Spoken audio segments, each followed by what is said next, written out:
शिव महापुराण अध्याय 2 शिवलिंग की उत्पत्ति और अनंत ज्योति स्तंभ की दिव्य कथा।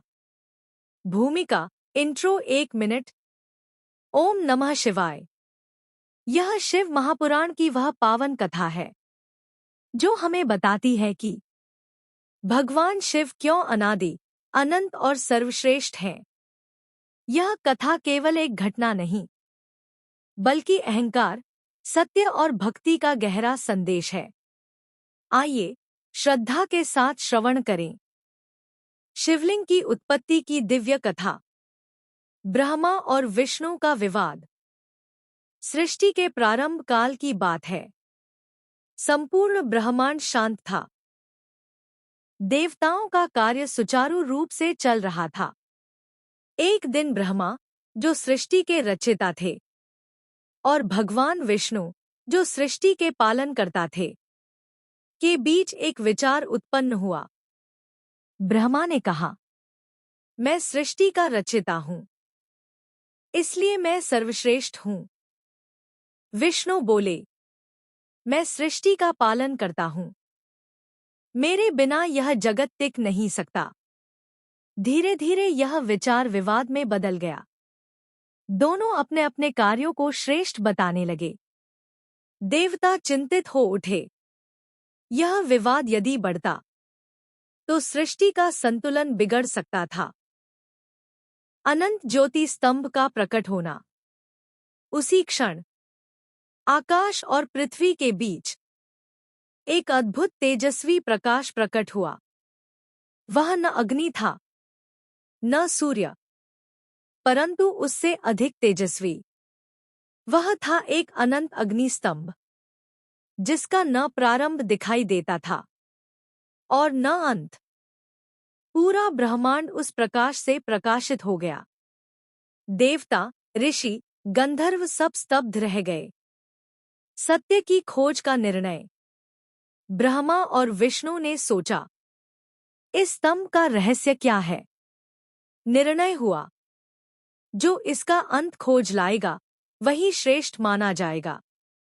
भगवान विष्णु बोले, मैं पाताल में जाकर इसका मूल खोजूंगा। भगवान ब्रह्मा बोले, मैं आकाश में जाकर इसका शीर्ष खोज लाऊंगा। विष्णु का वराह अवतार। भगवान विष्णु ने वराह अवतार धारण किया और पाताल लोक की ओर बढ़ चले। युगों बीत गए। वे नीचे जाते ही गए, परंतु उन्हें ज्योति स्तंभ का मूल नहीं मिला।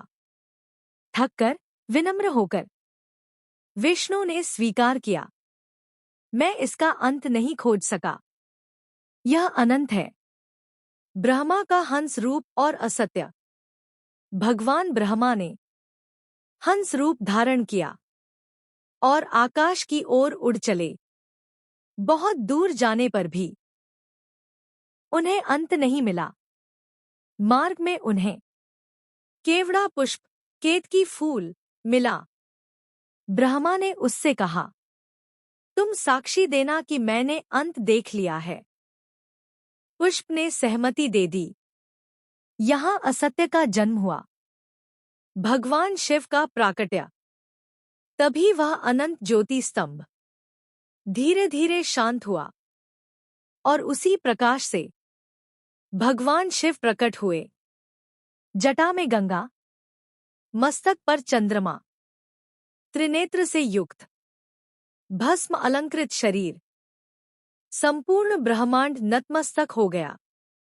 शिव बोले, मैं ही इस सृष्टि का आदि हूं, मैं ही इसका अंत हूं।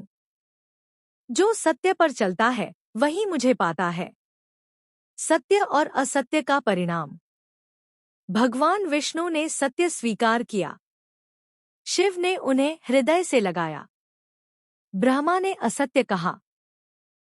शिव बोले, जो असत्य बोलेगा वह पूजा योग्य नहीं रहेगा। इसी कारण ब्रह्मा की पृथ्वी पर पूजा बहुत कम है। केतकी पुष्प को भी पूजा से वंचित कर दिया गया। शिवलिंग का रहस्य। भगवान शिव ने कहा, यह ज्योति स्तंभ ही मेरा निराकार स्वरूप शिवलिंग है।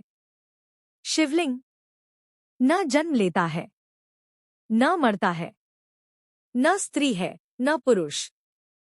यह ऊर्जा, चेतना और ब्रह्मा का प्रतीक है।